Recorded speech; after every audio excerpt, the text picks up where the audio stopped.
UP board class 12 के प्यारे विद्यार्थियों, स्वागत है रिस्पॉन्सिव क्लासेस में। समाज शास्त्र का मॉडल पेपर है जो आपके 2026 की बोर्ड परीक्षा के लिए बहुत ही महत्वपूर्ण है, क्योंकि यहाँ पे सभी वो मोस्ट इम्पोर्टेंट क्वेश्चन लिए गए हैं जो आपकी बोर्ड परीक्षा में आएंगे। समाज शास्त्र का जो पेपर कोड है बच्चों, जो यहाँ पे वायरल कोड का पेपर चल रहा है 340 KD है। पूर्णांक आपका बच्चों 100 अंकों का होता है और बच्चों आपको समय जो मिलेंगे वो 3 घंटा 15 मिनट मिलेंगे। अगर आपने पूरा मॉडल पेपर शुरुआत से अंत तक देखा, सभी प्रश्नों को याद किया, तो ज़रूर आप 95+ मार्क्स समाज शास्त्र में स्कोर कर पाएंगे। कुछ सामान्य निर्देश की बात करें तो प्रारंभ के 15 मिनट में आपको प्रश्न पत्र पढ़ने के लिए निर्धारित किया गया है बच्चों। सभी प्रश्न अनिवार्य है, प्रत्येक प्रश्न के लिए निर्धारित अंक उनके सामने दिए गए हैं। आपको बता दें कि प्रश्न संख्या 1 से 10 तक बहुविकल्पीय प्रश्न है और प्रश्न संख्या 11 से 20 तक का अति लघु उत्तरीय प्रश्न है, जिनका उत्तर लगभग आपको 25 शब्दों में देना है। प्रश्न संख्या 21 से 26 तक लघु उत्तरीय प्रश्न है, जिनका प्रत्येक उत्तर लगभग आपको बच्चों 50 शब्दों में देना है। और प्रश्न संख्या 27 से 29 तक दीर्घ उत्तरीय प्रश्न है, जिनका प्रत्येक उत्तर लगभग आपको 150 शब्दों में लिखना है, यानी 3 आपके विस्तृत उत्तरीय प्रश्न आएंगे। सबसे पहले हम बहुविकल्पीय प्रश्नों की बात करेंगे। तो नोट में ये लिखा है कि निम्नलिखित प्रश्नों में प्रत्येक के 4 विकल्प दिए गए हैं, जिनमें से केवल एक उत्तर सही है। सही उत्तर चुनकर उसे अपनी उत्तर पुस्तिका में लिखिए। पहला प्रश्न है बच्चों यहाँ पे, सत्य शोधक समाज की स्थापना किसने की थी। बहुत ही इंपॉर्टेंट प्रश्न है, रिपीटेड प्रश्न है। सत्य शोधक समाज की स्थापना किसने की थी। राजा राम मोहन राय ने, ज्योतिबा फूले ने, स्वामी विवेकानंद ने, या फिर दयानंद सरस्वती ने। तो बच्चों सत्य शोधक समाज की स्थापना ज्योतिबा फूले ने की थी। ऑप्शन नंबर बी सही हो जाएगा। आपको कमेंट करना है कि राजा राम मोहन राय को और दूसरे किस नाम से जानते हैं हम इन्हें। ठीक है, चलिए बढ़ते हैं अगले प्रश्न पे। अगला प्रश्न है बच्चों, भारत में पहली जनगणना किस वर्ष हुई थी। तो ये भी एक बहुत इंपॉर्टेंट और रिपीटेड प्रश्न है। भारत में पहली जनगणना किस वर्ष हुई थी। तो 1872 में हुई थी, इसको याद रखेंगे। 1872 में भारत की पहली जनगणना की गई थी। ऑप्शन नंबर यहाँ पे ए वाला आपका करेक्ट हो जाएगा। फिर बच्चों हम यहाँ पे तीसरा प्रश्न देखेंगे, कास्ट इन मॉडर्न इंडिया पुस्तक के लेखक कौन है। कास्ट इन मॉडर्न इंडिया पुस्तक के लेखक कौन है। GS Ghurye, MN Srinivas, Yogendra Singh, AR Desai. तो कास्ट इन मॉडर्न इंडिया पुस्तक के लेखक MN श्रीनिवास है। ऑप्शन नंबर बी आपका यहाँ पे सही हो जाएगा। फिर बच्चों चौथा प्रश्न यहाँ पे आता है, नर्मदा बचाओ आंदोलन का नेतृत्व किसने किया। नर्मदा बचाओ आंदोलन का नेतृत्व किसने किया। सुंदरलाल बहुगुणा, मेधा पाटकर, बाबा आमटे, बी और सी दोनों। तो नर्मदा बचाओ आंदोलन का जो नेतृत्व है वो मेधा पाटकर और बाबा आमटे दोनों ने किया था। बी और सी यहाँ पे करेक्ट हो जाएगा, यानी ऑप्शन नंबर डी आपका सही होगा, बी और सी दोनों। फिर बच्चों आ जाइए, यहाँ पे पांचवा प्रश्न है, प्रभु जाति यानी डोमिनेंट कास्ट की अवधारणा किसने की थी। डोमिनेंट कास्ट की अवधारणा किसने दी है। SC दुबे ने, DN मजूमदार ने, MN श्रीनिवास ने, या फिर योगेश अटल ने। प्रभु जात यानी डोमिनेंट की अवधारणा, डोमिनेंट कास्ट की अवधारणा दी है MN श्रीनिवास ने। ऑप्शन नंबर सी बच्चों आपका सही हो जाएगा। छठा प्रश्न है, जनसांख्यिकी संक्रमण सिद्धांत के प्रथम चरण में क्या होता है। जनसांख्यिकी संक्रमण सिद्धांत के प्रथम चरण में क्या होता है। तो उच्च जन्म दर और उच्च मृत्यु दर होता है। ऑप्शन नंबर सी यहाँ पे सही हो जाएगा। सातवां प्रश्न है, सूचना का अधिकार RTI अधिनियम कब लागू हुआ था। तो ये 2005 में बच्चों लागू हुआ था, इसको याद रखेंगे। इंपॉर्टेंट प्रश्न है, रिपीटेड प्रश्न है। फिर आठवां प्रश्न यहाँ पे हम देख रहे हैं, आधुनिकीकरण का अर्थ क्या है। तो वैज्ञानिक सोच और तर्कशीलता। आधुनिकीकरण का अर्थ है वैज्ञानिक सोच और तर्कशीलता। ऑप्शन नंबर बी यहाँ पे सही हो जाएगा। नवां प्रश्न है बच्चों, पूंजीवाद अर्थव्यवस्था की मुख्य विशेषता क्या है। तो निजी स्वामित्व, लाभ का उद्देश्य, मुक्त बाजार, ये सभी पूंजीवादी अर्थव्यवस्था की विशेषताएं हैं, यानी ऑप्शन नंबर डी सही होगा, ये सभी। नवा प्रश्न यहाँ पे है कि स्त्री पुरुष तुलना पुस्तक किसने लिखी थी। स्त्री पुरुष तुलना, ये है स्त्री पुरुष तुलना पुस्तक किसने लिखी थी। तो ये ताराबाई शिंदे ने लिखी है। ऑप्शन नंबर बी यहाँ पे सही हो जाएगा। फिर बच्चों हम लोग यहाँ पे अति लघु उत्तरीय प्रश्न पे आएंगे। मोस्ट इंपॉर्टेंट प्रश्न, सभी प्रश्नों के उत्तर आपको अभी याद करना है। 25 शब्दों में इनका उत्तर आपको देना है। पहला प्रश्न है कि लिंगानुपात किसे कहते हैं। तो प्रति 1000 पुरुषों पर महिलाओं की कुल संख्या को लिंगानुपात कहा जाता है। यह समाज में स्त्री और पुरुषों के बीच सांख्यिकी संतुलन और महिलाओं की सामाजिक स्थिति को दर्शाता है। ठीक है, तो 1000 पुरुषों पर कितनी महिलाएं हैं, ये बेसिकली क्या कहलाता है, लिंगानुपात कहलाता है। बहुत ही इंपॉर्टेंट डिफिनेशन है, इसको लर्न करिएगा, एग्जाम में आएगी जरूर। 12वां प्रश्न है कि सांप्रदायिकता क्या है। तो जब कोई धार्मिक समूह अपने संकीर्ण हितों को राष्ट्र हित से ऊपर रखता है और दूसरे धर्मों के प्रति शत्रुता या घृणा का भाव रखता है तो उसे सांप्रदायिकता कहा जाता है। आ जाइए 13वां प्रश्न है बच्चों, पर संस्कृतिकरण एक्यूलरेशन का अर्थ लिखिए। तो जब एक सांस्कृतिक समूह दूसरे प्रभावशाली सांस्कृतिक समूह के संपर्क में आता है और उसकी परंपराओं या मूल्यों को अपना लेता है तो इस बदलाव की प्रक्रिया को पर संस्कृतिकरण कहते हैं। 14वां प्रश्न है, हित समूह यानी इंटरेस्ट ग्रुप्स किसे कहते हैं। ऐसे संगठित समूह जो अपने सदस्यों के समान हितों या लाभों की रक्षा के लिए बनाए जाते हैं और सरकार की नीतियों को प्रभावित करने का प्रयास करते हैं, हित समूह कहलाते हैं, इंटरेस्ट ग्रुप कहलाते हैं।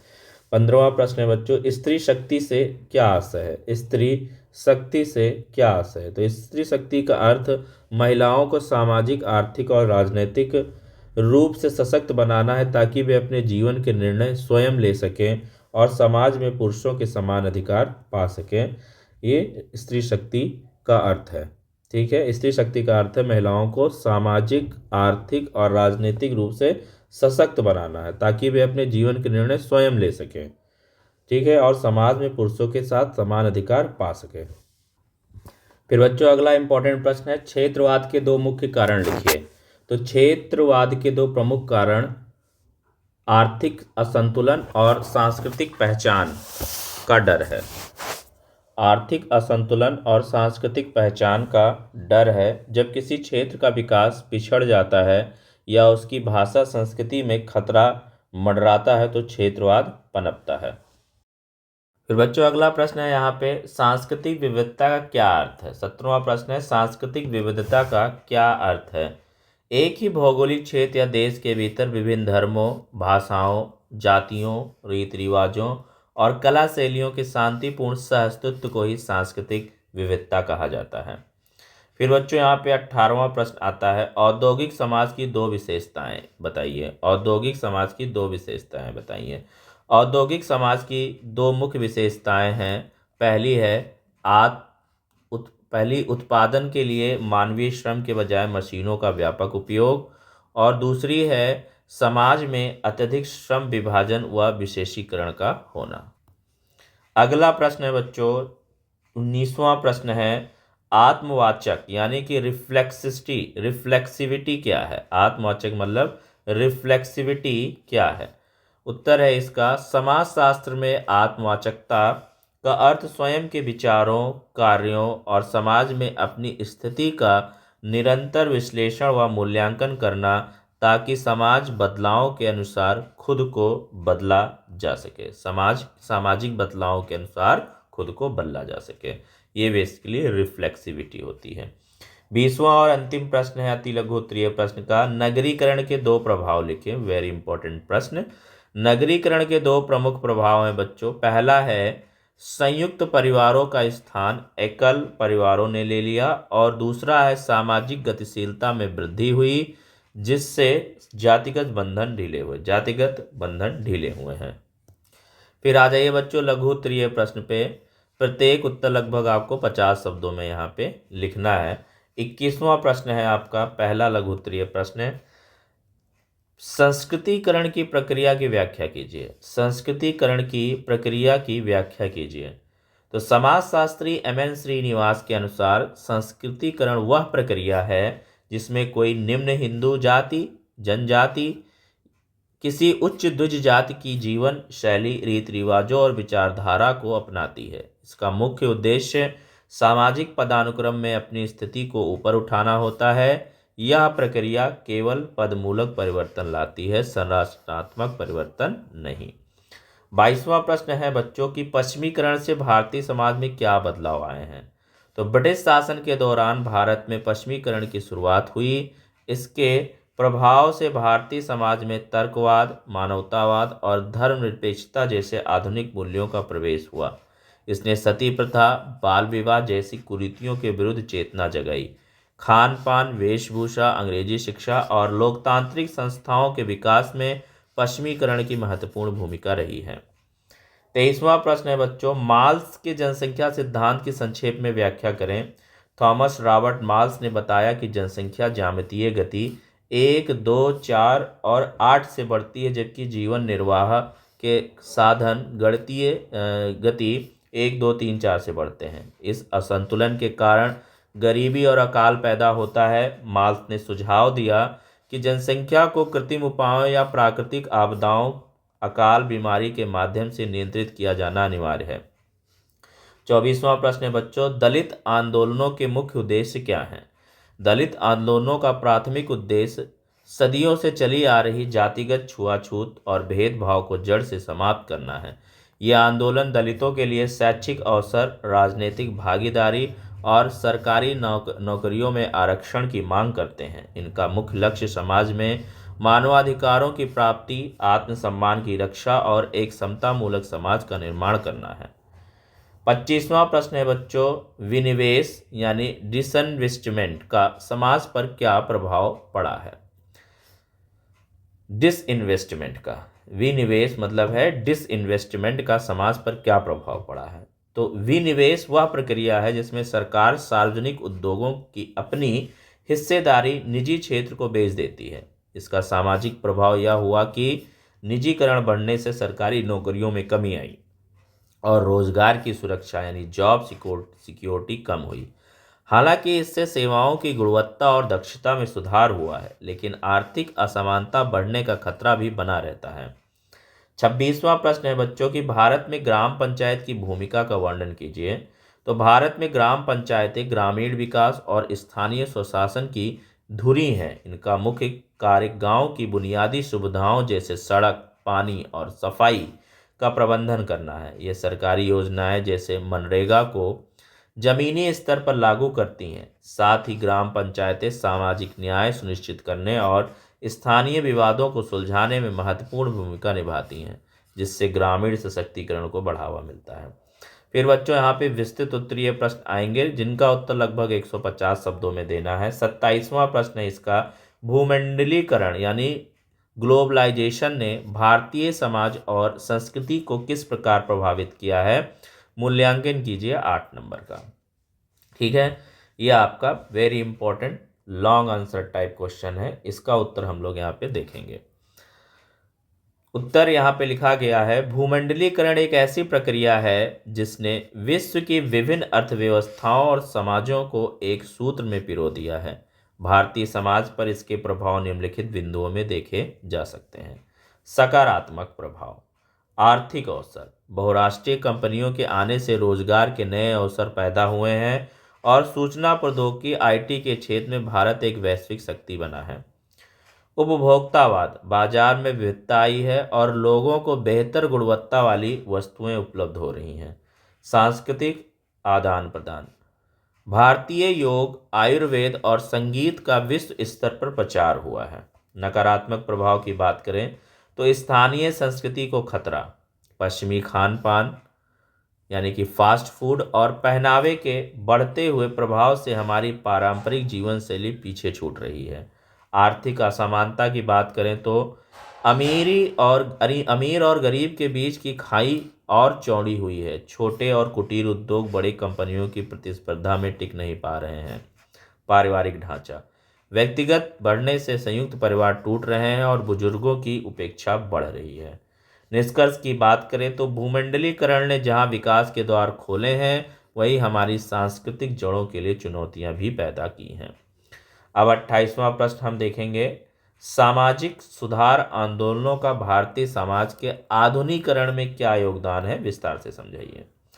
19वीं और 20वीं शताब्दी के सामाजिक सुधार आंदोलनों ने भारतीय समाज की नींव को बदलने का कार्य किया। राजा राम मोहन राय, ज्योतिबा फूले और दयानंद सरस्वती जैसे समाज सुधारकों का योगदान अतुलनीय है। कुरीतियों का उन्मूलन इन आंदोलनों ने सती प्रथा, बाल विवाह और छुआछूत जैसे अमानवीय परंपराओं पर कड़ा प्रहार किया। सती प्रथा निषेध अधिनियम 1829 में इसका बड़ा उदाहरण है। स्त्री शिक्षा और सशक्तिकरण। सावित्रीबाई फूले और ज्योतिबा फूले ने महिलाओं के लिए स्कूल खोले, जिससे समाज में महिलाओं की स्थिति में सुधार हुआ और वे अपने अधिकारों के प्रति जागरूक हुई। जातिगत समानता की बात करें तो सत्यशोधक समाज और ब्रह्म समाज ने जातिवाद के विरुद्ध आवाज उठाई और मानवतावाद पर जोर दिया, जिससे समाज में समानता का भाव संचार हुआ। आधुनिक शिक्षा। इन आंदोलनों ने अंग्रेजी और वैज्ञानिक शिक्षा का समर्थन किया, जिससे भारतीयों में तार्किक और स्वतंत्र सोच विकसित हुई।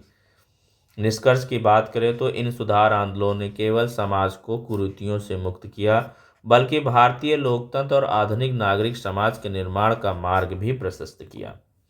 29वां प्रश्न है बच्चों, महिला सशक्तिकरण के मार्ग में आने वाली प्रमुख बाधाओं का वर्णन कीजिए। इन बाधाओं को दूर करने के सुझाव दीजिए। तो भारत में महिलाओं की स्थिति पहले से बेहतर हुई है, फिर भी उनके पूर्ण सशक्तिकरण के मार्ग में कई बाधाएं हैं। प्रमुख बाधाओं की बात करें तो पितृसत्तात्मक सोच। समाज में आज भी पुरुष को प्रधान माना जाता है, जिससे महिलाओं को निर्णय लेने की स्वतंत्रता नहीं मिल पाती। शिक्षा का अभाव। ग्रामीण क्षेत्रों में आज भी लड़कियों की शिक्षा पर बेटों की तुलना में कम ध्यान दिया जाता है। सुरक्षा और हिंसा।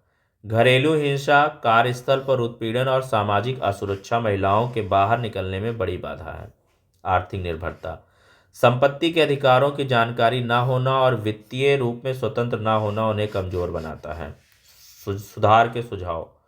शिक्षा का प्रसार। बेटी बचाओ बेटी पढ़ाओ जैसे अभियानों को जमीनी स्तर पर और मजबूत करना होगा। कानूनी जागरूकता। महिलाओं को उनके अधिकारों और सुरक्षा संबंधी कानूनों जैसे घरेलू हिंसा अधिनियम के प्रति शिक्षित करना आवश्यक है। आर्थिक स्वावलंबन। कौशल विकास कार्यक्रमों के जरिए महिलाओं को स्वरोजगार के लिए प्रोत्साहित करना चाहिए। सामाजिक दृष्टिकोण में बदलाव। पुरुषों को महिलाओं के प्रति संवेदनशील बनाने के लिए जागरूकता कार्यक्रम चलाने चाहिए। तो ये आपका उत्तर हो गया। ठीक है, महिलाओं की सशक्तिकरण मार्ग में आने में प्रमुख बाधाओं का वर्णन यहाँ पे हो गया। तो ये बहुत ही इंपॉर्टेंट प्रश्न यहाँ पे आपको कराए गए हैं। पूरा पेपर आप प्रिपेयर कर लीजिए, आपकी बोर्ड परीक्षा के लिए बहुत ही महत्वपूर्ण है।